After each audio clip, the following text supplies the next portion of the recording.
They were right. They said that the Earth was getting too warm, that the oceans were going to flood, and that we would be at the mercy of the elements. That was before my parents' time, though. Even before my grandparents' time. My great-great-great-grandparents were one of the first of their generation to take to the seas. The land was disappearing and it could no longer support the population of the Earth. They began to take boats that were made for a vacation and outfit them for sustainability. Tennis courts, whatever those were, became small fields for micro-farms. Eventually, we built larger floating farms that sit in the middle of the grouping of ships. It's hard to keep these farms going because we must desalinate the water used to keep the crops alive. The swimming pools were made into holding tanks for keeping fish fresh. Our fishing parties go out every day looking for tuna and other large fish to bring back to the city. Ballrooms became huge communal sleeping areas where the poor would sleep since they could not afford a private room. These ships were brought together and welded into giant floating cities with different districts on the individual boats. Some people chose to take smaller personal boats and survive with their families alone. Still, others went and took oil rigs and changed them into something like a farming village. These were able to sustain much more crops than our cities. Sometimes our cities would find them and we will trade with them, just like when we come into contact with another city. Whenever we meet another city, there are trades of people too. We know that if we don't have enough diversity, that our genetics will become muddy and contaminated. Most of the people who trade ships are willing. Others are taken based on lottery if we don't have enough changed ships at each meeting. That's how I came to be here, on New Miami. I was chosen because I'm young, strong, and good with my hands. We need people who can service the ships. My father taught me everything that I know about keeping the motors running. That's not my only job, but it's the biggest one. If we can't follow the schools of fish, then we can't support the ship. I work on basically any technical part of the ship. Fuel ran out long before my time, so the old bulky engines were disassembled and used for other things. Much of the metal was melted down and used for fishing spears and knives. In place of that, the past generations had become very good at making solar power a more viable option for our motors. Almost every spare surface on our city is covered in panels. We have a lot of motors on each ship, which when combined with every other ship is enough to keep us moving. Usually, we can outrun storms we see coming, but if we can't, the cities are big enough that we won't capsize unless a hurricane happens to find us. Most of the workers are fishers. Some are farmers and some are cooks or medical. We don't have a lot of diversity in our workers. Somehow, it's kept crime to a minimum. Or maybe that's because if you commit a crime, we don't imprison you. We don't have the resources to keep someone who can't contribute to the city. We throw you overboard. While most everyone in the city is a great swimmer, you can only keep your head above water for so long without rest. And that's if something else doesn't find you first. The predators of the ocean have changed in the years since the flooding. Some died off completely, some thrived, and some became something else. Most predators just got bigger. With so much ocean and so much more fish, why wouldn't they? But there were other things. Stories of huge beasts sinking ships and taking bites out of the cities have circulated, but nothing has ever been proven. Tales of colossal swarms of sharks chasing the smaller floating cities or the single-family boats. Barracudas, the size of canoes, terrorizing the diving parties. Killer whales became smarter and coincidentally crueler. If they ever caught a swimmer, they wouldn't kill them right away. They would play with them and make them scream for help. When help came, more of the beasts would swoop in from below to take as many of the rescuers as possible. They would capsize our smaller boats to get to the juicy morsels inside.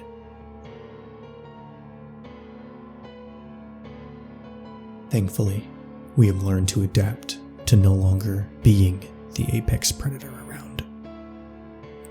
Some of the ships that came from the areas that used to be Europe and the Middle East came with falcons and hawks and some eagles. They have been trained to fly high above our fishing parties and give warning of any large predators coming our way. Dolphins were also our allies and acted as our warning system for many dangers. They offered more warning of dangers below that the birds could not see. We fed them some of the fish we caught, and they would follow us and give a shrill cry as warning of coming predators.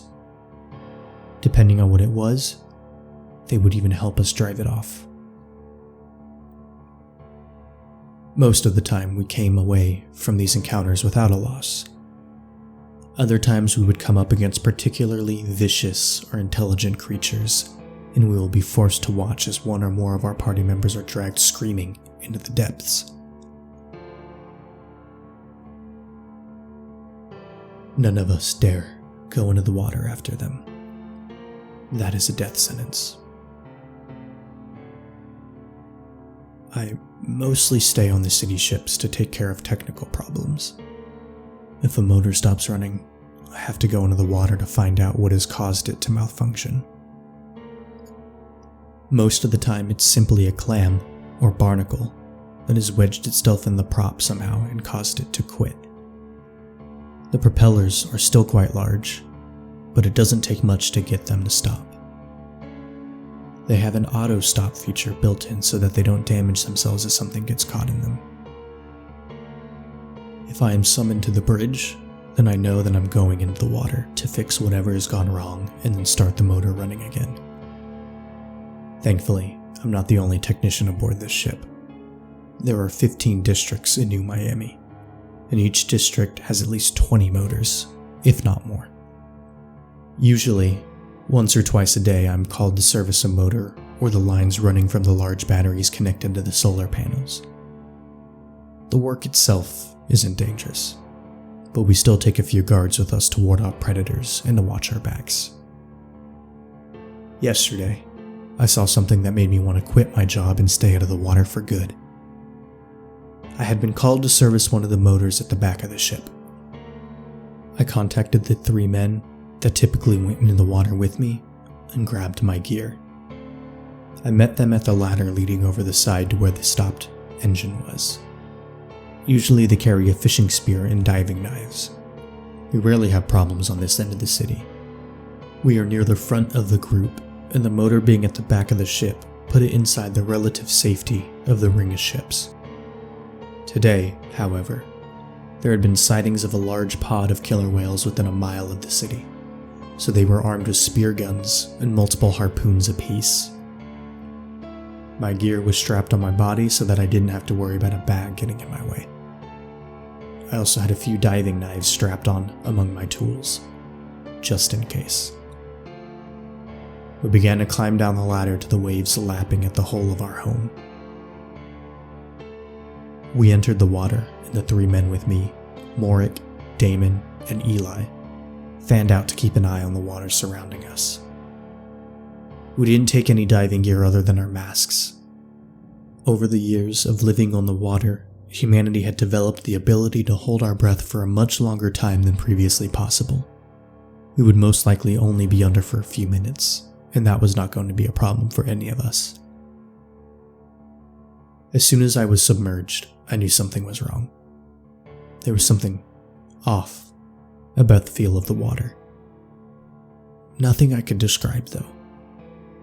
I could tell that the other men were also feeling something strange. I wasted no time in getting to the motor to see what was wrong. I opened up the access hatch and began my search. All of the fuses were in working order. There was no frayed wires, nothing that I could see being wrong from the inside. I knew that it had to be something lodged in the prop housing. It had only taken me about 2 minutes to do my first checks, so I knew that I was okay to keep checking for a couple minutes. Usually, a mollusk of some kind, or the body of some sea creatures, has become stuck in the prop. Rarely, we would get a piece of driftwood, which was always a good day for me. Real wood is worth a fortune. I was hoping for a moderate piece of the stuff as I stuffed my hand into the prop after throwing the emergency brake. My hand was finding nothing, and I made it halfway around the prop. Then my hand hit it. It was hard and felt mostly smooth. It wasn't a clam. I was sure of that much. It wasn't a body of some sea creature either. Too hard and too smooth. But it was really jammed in there. I slid a pry bar out of its spot on my thigh, wriggling my body around to get the best angle on this thing. I placed the pry bar into the darkness against the object and started attempting to get it out. I heard some kind of movement behind me and checked over my shoulder. Morik was signaling that he had seen something to the two others. He didn't follow the signal with another that would tell us what it was, though. That was unusual because Morik was one of the best at identifying sea creatures, even with only a small glimpse of it. He could read the animal's behavior and was almost always right on its identity. Neither Damon or Eli offered a sign either. I went back to my work. These men had kept me safe on every dive I had ever been on with them. I wasn't afraid that that was going to change now.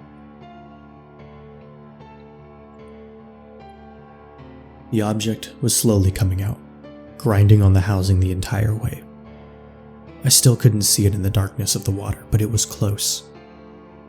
I strained and pulled and twisted my pry bar until the object popped free. It began to sink very quickly, but I was able to grab it on the way down. I brought it to my face for a better look. I had seen only a few of these in my life. They weren't nearly as common as it used to be, seeing as how now they were only found at the bottom of the ocean. I held a stone in my hand. As I gazed upon it in wonder, calculating how much I could get for one of these since they were so rare, my stomach dropped. Rocks don't float. There was only one way that a rock could have gotten into the housing. Something had to put it there. My mind went into overdrive as I considered what creature could have possibly put it in there. I had never heard of any of the more intelligent predators doing anything like this.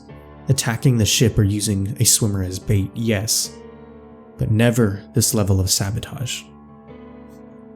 Before I could turn around, I heard a hiss and a thunk echo through the water. It sounded like one of my guards had fired his spear gun and struck his target. I whipped my head around and found something completely different.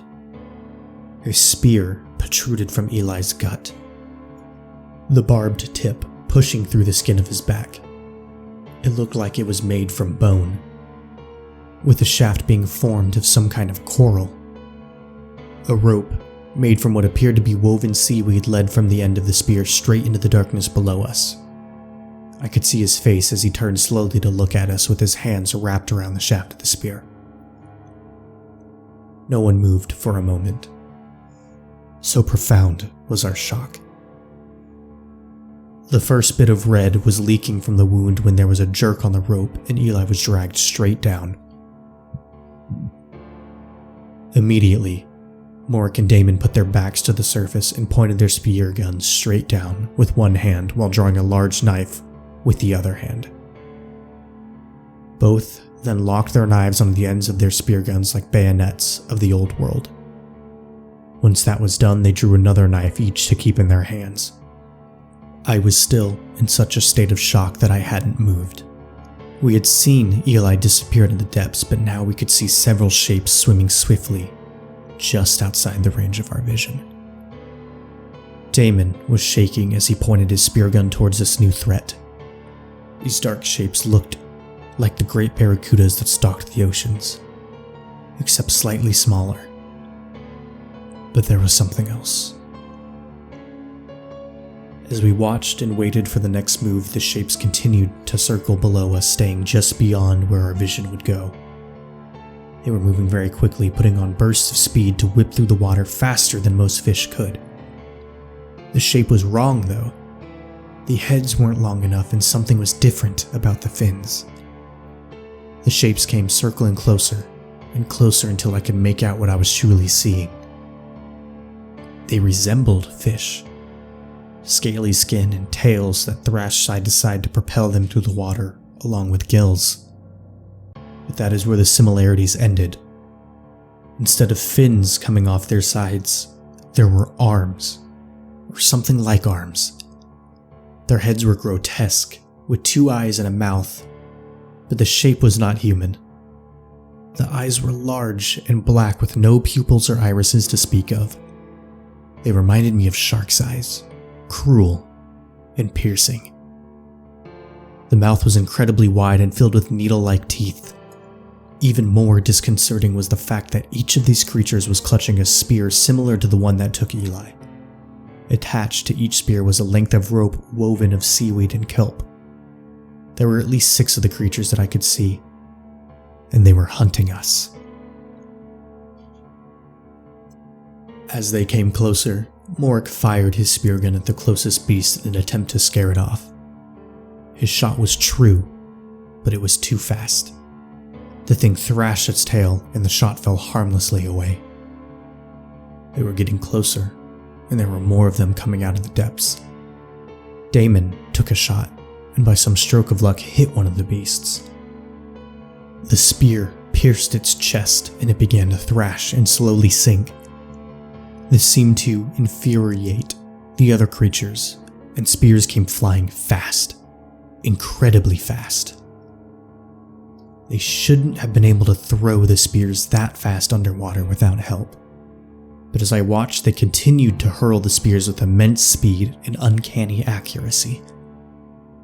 Both Damon and Morik were pierced multiple times through the limbs and torso.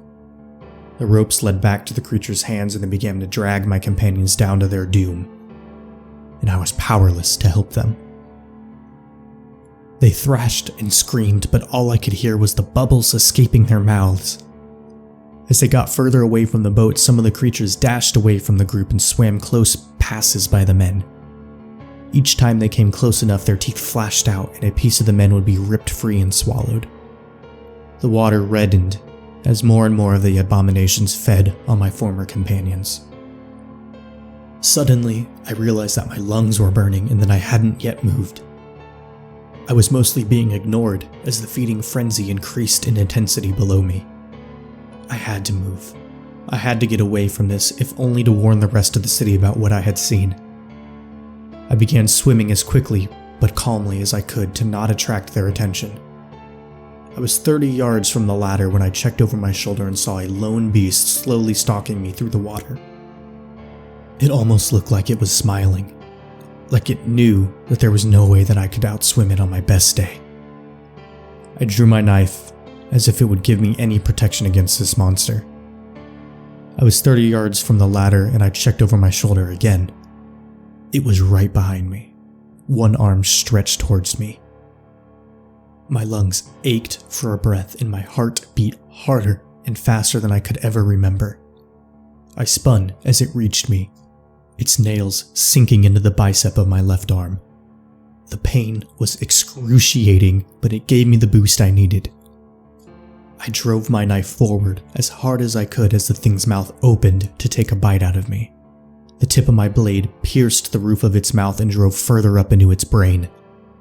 The grip on my arm tightened for a fraction of a second, and then released completely as the creature slid back into the depths. I was bleeding and needed to get out of the water. I found the lowest rung of the ladder with my good arm and hauled myself out of the water as quickly as I could. I don't know how I made it up to the top of the ladder. I just knew that I needed to get away from the water. Those things were smart. They had baited us in, and they were much stronger than us. I made it over the top of the ladder and unceremoniously flopped over onto the deck. As consciousness was escaping me, I saw people running towards me, and I heard screaming.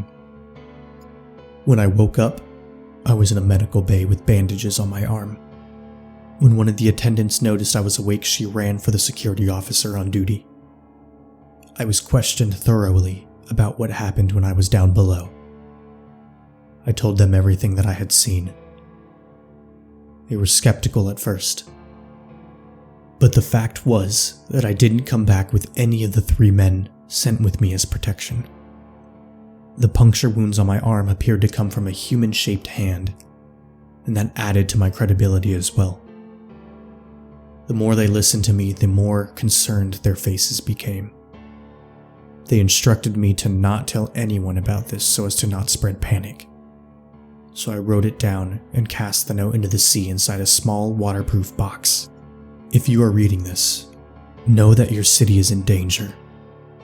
In the days following the attack, I noticed more and more of our fishing crews coming back with no fish or missing crew members. We need to find land or shallow water where we can see them coming. They are too smart for us. They are not fish. They are not man. They are something different. The mermaids of myth were said to be beautiful and used their beauty to lure men to their death. They were wrong about the beautiful part. The lure men to their deaths part? Well, they were right about that.